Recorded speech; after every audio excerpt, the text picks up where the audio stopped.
다시 올라오게 된다면 그때 나한테 황해도의 과소원이나 작은 거 하나 주시오. 김일성이한테 그 말을 했대요. 그러니까 김일성이가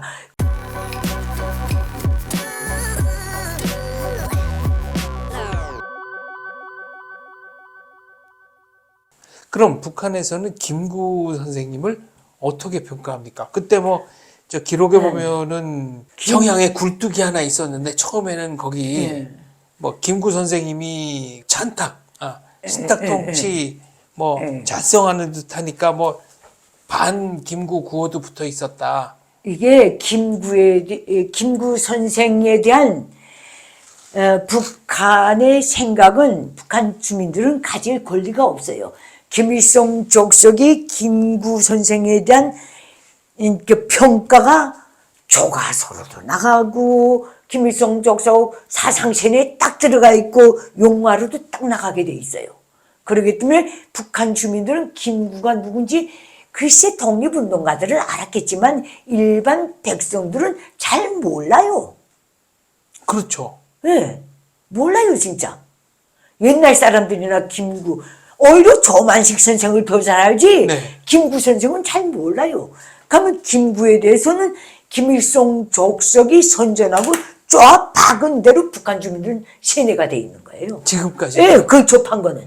그대로 세뇌가 돼 있는 거예요. 그러니까 김구 선생에 대해서 김일성의 내피셜은 김일성이가 배다놓은 말들이 북한 주민들이 일상으로 생각하는 김구 선생에 대한 평가예요. 김일성은 자기 게 아니에요. 김구 선생에 대해서 뭐라고 평가를 했습니까? 김일성이 김구 선생에 대한 평가는 굉장히 악질적이에요. 왜 그렇습니까? 김구 타도 얘기는 뭔가요? 이게 내 얘기의 첫째. 김일성의 말들 중에는 나는 기자 출신으로서 조선노동당 중앙위원회, 당중앙위원회, 당역사연구소 문헌을 접했던 기회가 좀 있었어요. 그 말하자면 전병호랑이 그때 관련 글들을 좀 쓰다 나니까 승인받고 했거든. 거기에 김구를 엄청 깠어요. 김일성이가 속으로는 안쪽으로는 내 쪽으로는 뭐라고 깠나?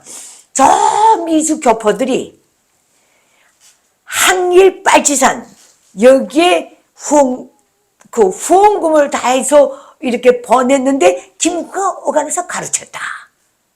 중간에 돈을 떼어먹었다. 네, 그걸 지고 가는 사람을 암살하고 돈을 떼먹었다. 이 김일성 말입니다. 진짜인지 가짜인지 김일성이 말이니까. 그 외에 우리가 김구를 알 어떤 공간도 없잖아요. 첫째, 그거고. 둘째, 김구는 암살테러에 의존해서 나라의 독립을 꾀했던 사람이라는 거. 그리고 김구는 같은 독립운동가들 중에도 서로 이렇게 맞지 않으면 저격을 했다나 암살을 했다나. 김일성이 그렇게 주장했다는 얘기죠. 이 김일성이 말이에요.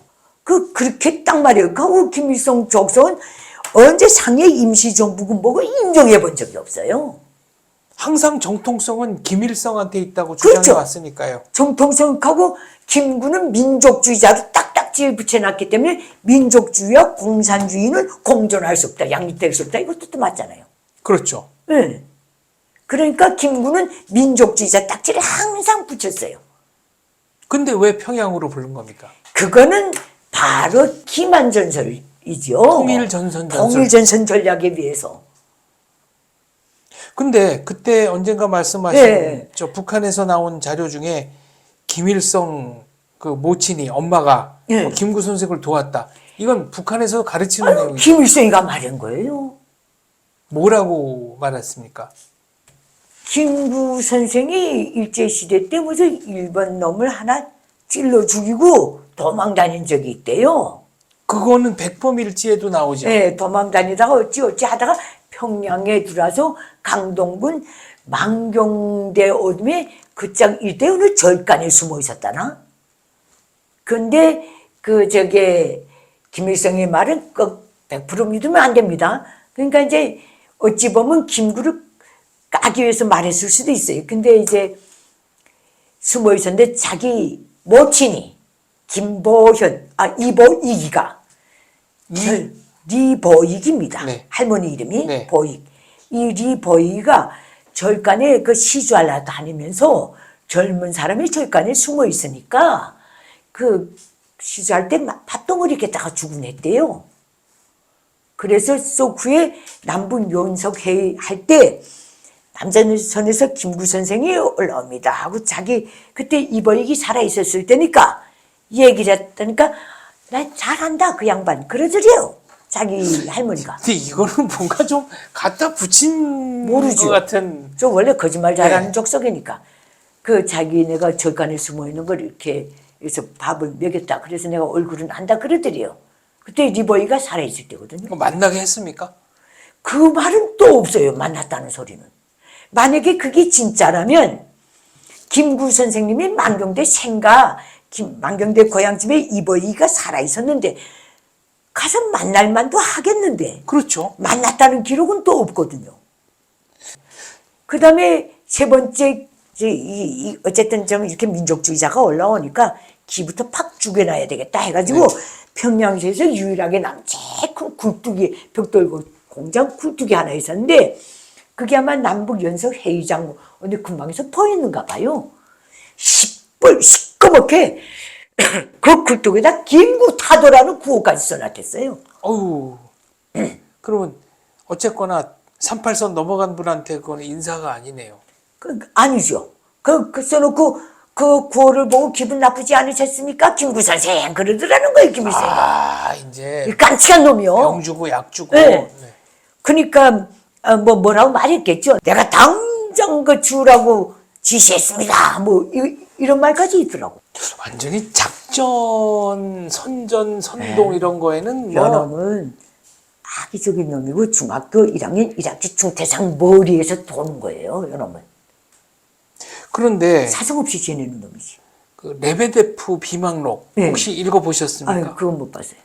레베데프라고 그때 이제 소련군 슈치코프하고 레베데프가 실질적인 네, 그 아마 북한의 그 점령군 사령관 노릇을 체카 했는데 대장으로 들어갔댔을 네. 체카 대장인가 했을 거예요.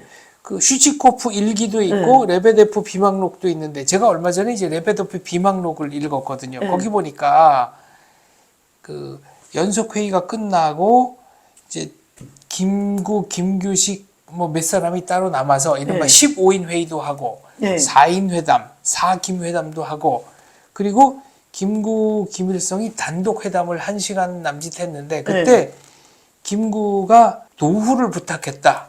그게 어떻게 됐냐면 그거는 그 사람 말도 맞을 거예요. 김일성이가 마지막에 이제 당신이 나가서 단독정부 수립 반대하고 이렇게 공동정부 지어야 된다고 계속하면 그 남조선 이승만 욕도 그 걔네들 미국 놈들 당신을 암살할 수 있지 않는가.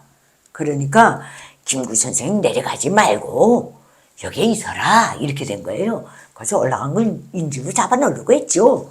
근데 김구 선생이 아니라고 딱 그런 거예요. 아니다. 난 내려가야 된다.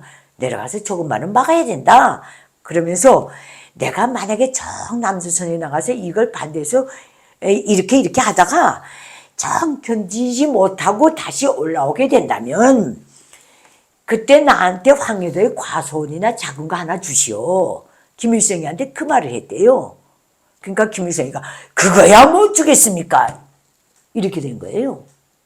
그럼 김구 선생은 내려갔죠. 근데 김구 선생 내려오자마자 네. 이제 김구 선생은 김일성이 단전 단수 네. 없겠, 뭐 안 한다고 그랬다. 네. 조만식 선생도 멀지 않은 미래에 뭐 석방 고려하겠다고 했다 등등 얘기했는데 하나도 안 지켰습니다. 5월 14일 날 바로 그냥 전기 끊어버리고 수도 끊어버리고 김일성 그랬죠. 따위를 믿고 올라간 게 문제지. 그럼 그 김구 김규식의 그 연석회의 참가 이거는 어떻게 평가하십니까? 북한에서 그 속았다. 평가를 안. 북한에서는 김일성의 그 업적으로 다 하니까 지속으로 남북 연속 회의를 북한이 어떤 경우도 구체적으로 안 배워져요. 그런가요? 네, 안 배워져요. 옛날 과거 기록 영화에 휙 지나가면 끝이에요. 남북 연속 회의에서 김일성이 연설하고 김구 선생이 안경 끼고 앉아있다 연설을 했는지 어쩐지 하여튼 두루마기 입고 앉은 거 그 속성으로 휙 지나가면 끝이에요. 한 번도 연석회의 일정이 어떻게 됐고 뭐가 토론됐고 대한민국 국민들보다 북한 주민이 더 모를걸요? 안 배워줘요. 대학에서도 안 배워줘요. 왜 그런가요? 그 모든 걸 김일성을 주인공으로 꿰맞추다 나니까 나머진 다 떼내죠. 그럼 북한 주민들이 김구 선생 3해 임시정부 주석을 하고 어쩌고 뭐 그런 게 있는갑다 해도 아예 개념이 없어요. 거기에 대한 상식이. 그러니까 상해 임시정부라는 것 자체를 북한에서는 김일성이 주도적으로 이끈 단체가 아니기 때문에 그렇게 큰 비중을 두어서 가르치지 않는다. 아예 그렇죠. 무시를 한다. 이런 말씀이시군요. 그 상해 임시정부라든가 그전에 독립운동가들을 어느 한 축에서의 독립적으로 쟤도 사실 중국하고 썰어놓고 독립해놓고도 8.15 해방 맞이하고도 항상 그 외세를 등려없고 나라의 독립을 구걸하려 다닌 그걸로 매도해버려요. 그러면 중국에 구걸하고 뭐든에 구걸하고 이런 식으로. 그럼 결론적으로 김규식 선생님에 대한 평가도 그렇게 높지 않다는 말씀이시네요. 높지 않은 게 아니라 이건 김일성 적석의 친설부대, 직계부대, 백두산 혈통하고 전혀 껴있지 않기 때문에 그렇죠. 물론 자유 대한민국의 이제 역사를 달리하고 있는 대한민국에게 어떤 뭐 말하자면 거짓 선전을 하기 위해서 김규식 선생이랑 묘를 다 만들어 놨지만은 북한의 전체 주민들이 통일운동에 대해서 배울 때, 대한민국에 대해서 배울 때, 어느 과정 안에도, 어느 과정에도 통일, 뭐, 무슨 답이요, 그런 인사들이 묻혀있는 거기에 대한 견학이 없어요. 그걸 조직을 안 해요. 과정 안에 아예 없어요. 이제 뭔가 좀. 이해가 가죠. 네. 대성산 혁명열사령이요, 뭐요, 김일성 적석의 그 선산이요, 이거는 그저 해가 멀다게 때만 되면 끌고 다녀도 무슨 민족 대단들 뭐든요, 그 뭐 민주인사들 묻혔다는 거기는 미림리에 있다는 그 묘지는 어떤 단체 인사 관람을 조직을 안 해요.